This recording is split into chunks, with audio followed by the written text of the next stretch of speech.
Okay, well, I hope you guys are ready because today we're hearing from Brad Idzik, aka Dave Canales' former roommate when he came to the Carolina Panthers. I want to hear what he has to say about this loss against the Saints and, of course, his vision for the future. And there's only one place to find it out, right here on Roll Coverage, home of the press conference breakdown. Let's go. Hey, I thought it was all over. Nope. They roll coverage.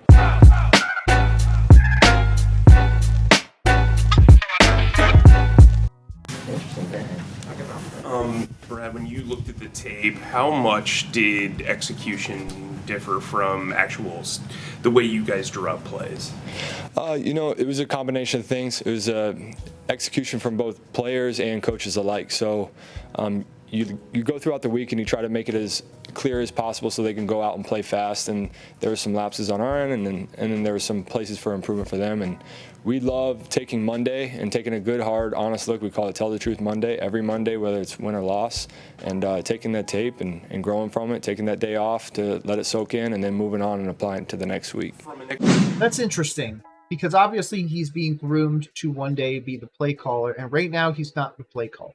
He is the offensive coordinator, but Dave Canales has play calling duties, and I would expect them to stay in Dave's hands for the entirety of his tenure. I don't expect Brad to get the play calling duties unless this team is truly on fire. But it kind of looks like we are not on fire in a good way, but man, we've been doused with gasoline because this offense looks terrible.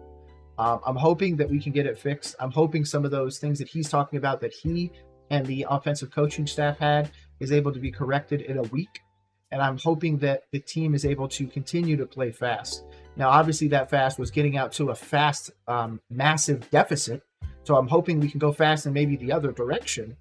But it's going to take guys like Brad Idzik and, of course, our head coach, Dave Canales, the offensive guru with the savant QB, to really elevate this team hope. Execution standpoint, is there such thing as playing too fast? At times, yes. I mean, we want our guys to play fast all the time. That just kind of exhibits confidence in the game plan, what we're presenting to them, and then for them, just speed in the defense, whether it's zone, whether it's man, whether you're getting your hands on a guy up front. Like, we always preach playing fast and aggressive. So I don't think you ever want to see slow play out there. You do want the game to slow down, so to speak, but that also, to the naked eye, looks like they're playing faster.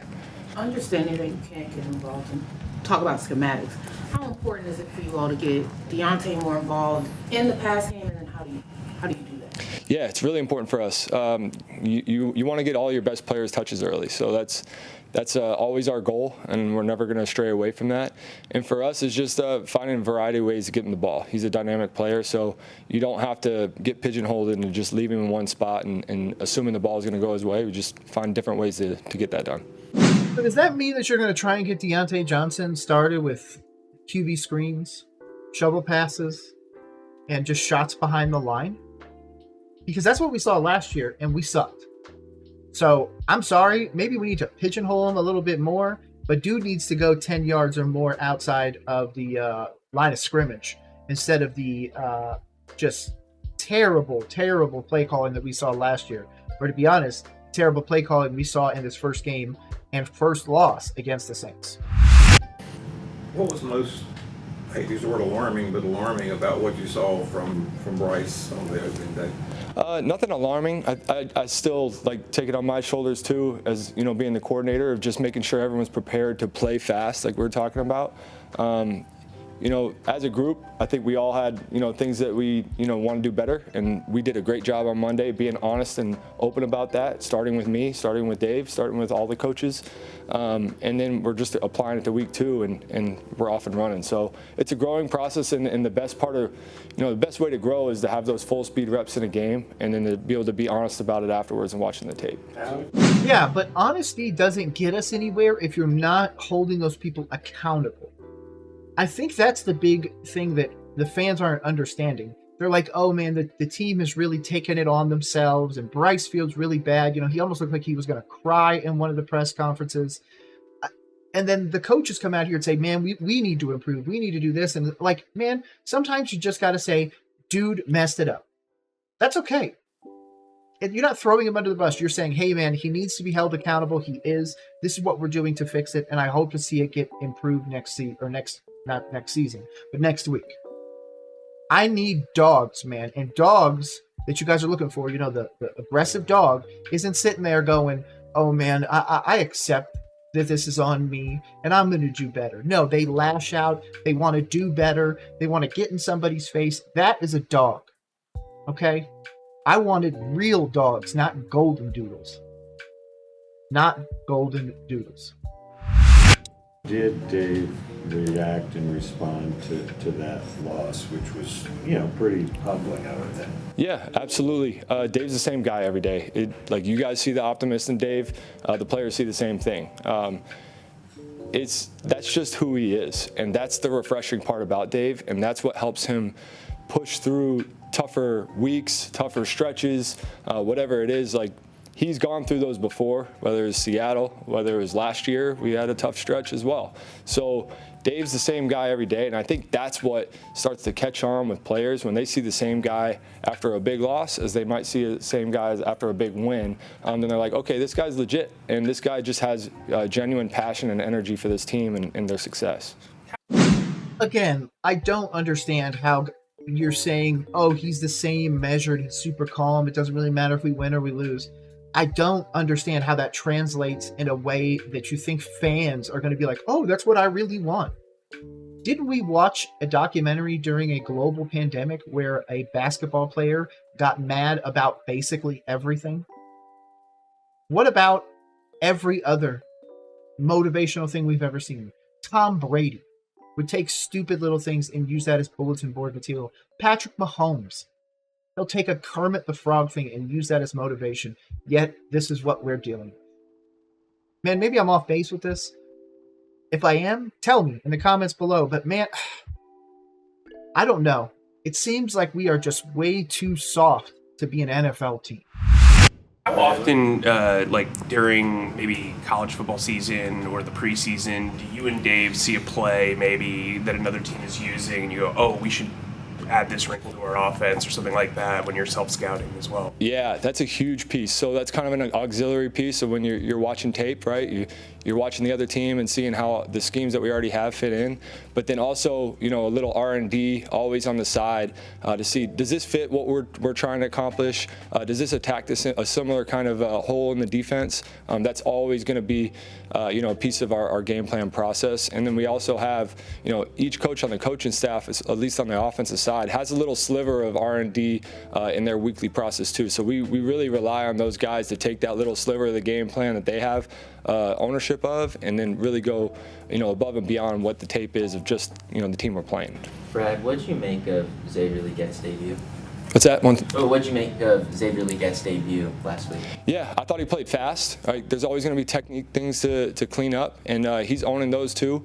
But he played fast and confident, and he did attack the defense the way we wanted him to. Sometimes we were talking about the speed, right?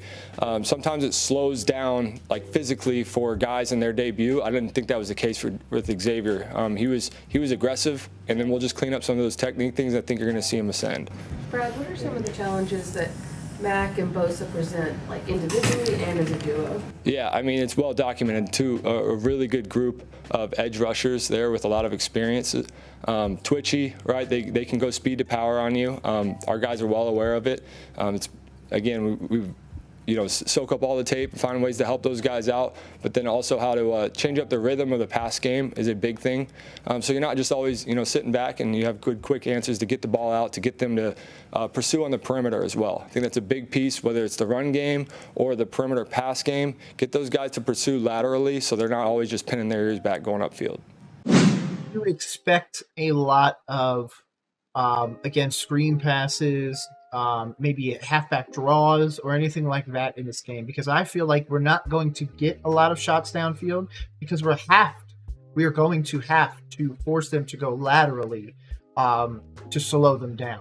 And if that's the case, we're hoping that that lateral motion pulls the defenders out, and then our line is able to hold Bryce long enough, or maybe a Deontay Johnson, to get down the field and catch a ball.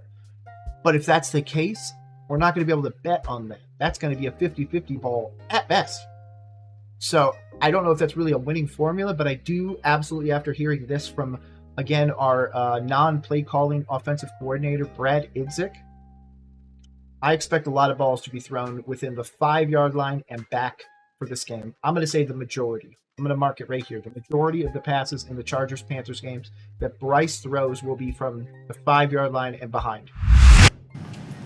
Whatever you think of some of these analytical sites, they rated your 5 linemen very highly, but there was the issue with blitz pickup. What happened there, and was it kind of surprising that your 5 front guys played so well, and yet Bryce took 4 sacks? Not surprising. They played well, and I take a lot of the blitz pickup stuff. I take a lot of pride in just, again, presenting a clear plan and making sure everyone's in place to play fast, get to any of the adjustments we need to get to, but not without getting into the scheme and all of that. It's just it's on all of us to own the game plan going in. Because there's no secrets on tape, like we've seen it all.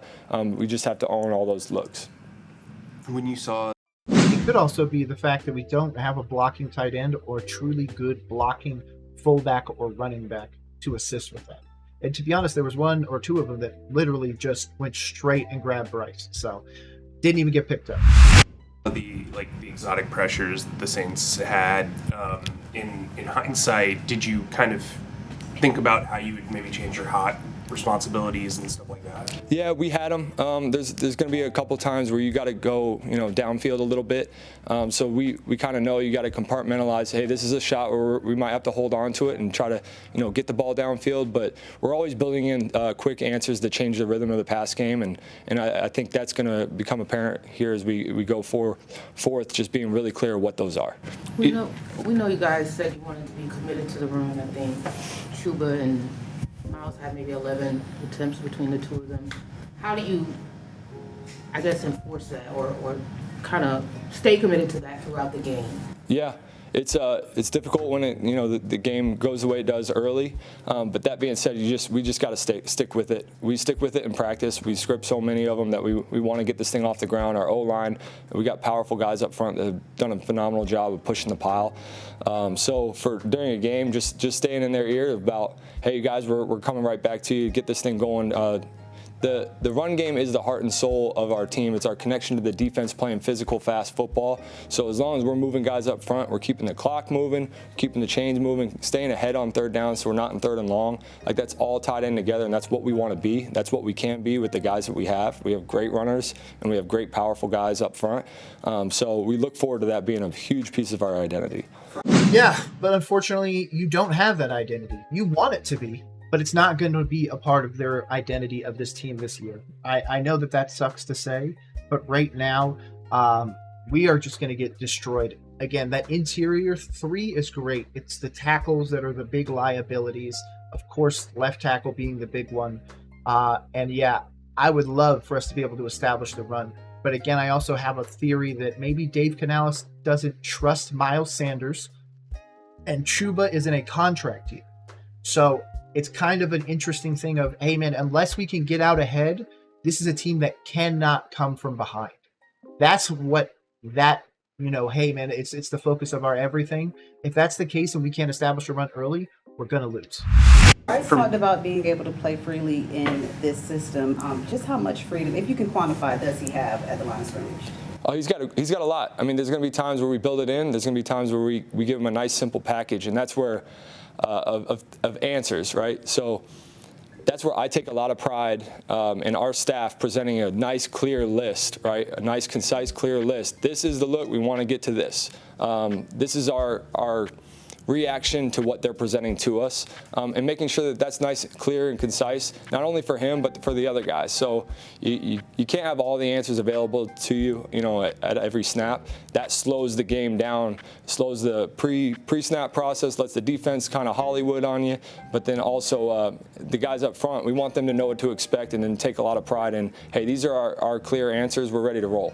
I know we talked about pre-snap disguise from the defense, but from your guys' standpoint on offense, how important is it to kind of set up plays by maybe presenting a look like 21 personnel or that is actually 11 or whatever, like, how important is that in your offensive philosophy? Marriage is huge, especially on first and second down. And then you get to, as the season goes on, the beauty of the first game is you don't have a lot out there in true, meaningful football that's not just the preseason when it's a little bit more vanilla maybe. But marriage is everything from situational football to first and second down with marrying the run and pass. We take a lot of pride in making sure that's accomplished every week. How do you define Hollywooding on defense? Yeah, when you give them a lot of time pre-snap, then they can try to disguise coverages a little bit more. When you have tempo out of the huddle and you present yourself to the defense with some urgency and some tempo, they got to get aligned and get their rules and their communication done. So we emphasize that every single day, no matter what we're running, if it has an alert on it or not. You got to get out of the huddle and get to the line of scrimmage to stress the defense, get them talking. They're playing reactionary football. Our urgency out of the huddle creates that. Could there be a scenario where Bryce is able to have a much more potent offensive opportunity through the lens of no huddle offense, forcing the defense to have to make the decisions right there on the field? Bryce does his changes. Hey, I want this, and then see what happens. I mean, it can't be worse than what we saw. Maybe that's the key to unlocking Bryce, by giving him the full access to the playbook instead of saying, hey, this is where I really would like you to go with this, or this is what I'd really like to see here. Like, just go out there and let him see what the defense is giving him and then diagnose from there. Hollywood as in actors. Yeah, Hollywood acting, yeah, for sure. And it's honestly, go back to Stanford. They used to call a defense and they'd say, hey, I want you to Hollywood this one, I want you to Hollywood this one, and then they do all these crazy, line up where you're not supposed to be. Yeah. Execution can cover a lot. We've heard a lot of accountability from all the coaches and players coming out of week one. When you speak to execution in ways you want to be better in game two, what are you referring to? Yeah, for me, it's just the clarity of the plan, right? So we got all these answers, we got all these tools that we want to get to within a game plan, but how clear and concise? When do you need to cut the fat? And when is it, okay, we get to a Friday, Saturday, this might not be something we want to get to if it's not clear and concise to the guys and they can play fast. So I take a lot of pride in trimming the fat towards the end of the week and making sure our guys are playing fast. Any more for Coach? Thanks, Brett. Cool. Thanks, guys. Thank you to Brett Idzik, our non-play calling OC and former wide receivers coach in Tampa Bay. Dave Canales, our new head coach, was able to bring him with him when he left. And I think he's got a lot of upside.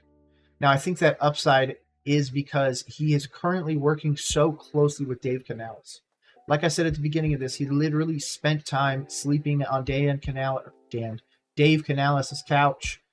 When they moved and everything like that, giving him an opportunity to get a little bit more buddy time if they weren't already buddies. And obviously that's continuing to flourish into the season. Now, this offensive game plan, again, I have my own thoughts. Maybe we just need to let Bryce go out there and make all the changes on the fly. Again, go that no huddle and see how that works. Or maybe we just need to keep working with Dave Canales' scheme. Regardless, I'm going to continue to break it down in one place and one place only, right here on Roll Coverage, home of the press conference breakdown. Hopefully you guys are enjoying it, and make sure you check out all the ones that are coming your way ASAP. Have a great rest of the day. Peace.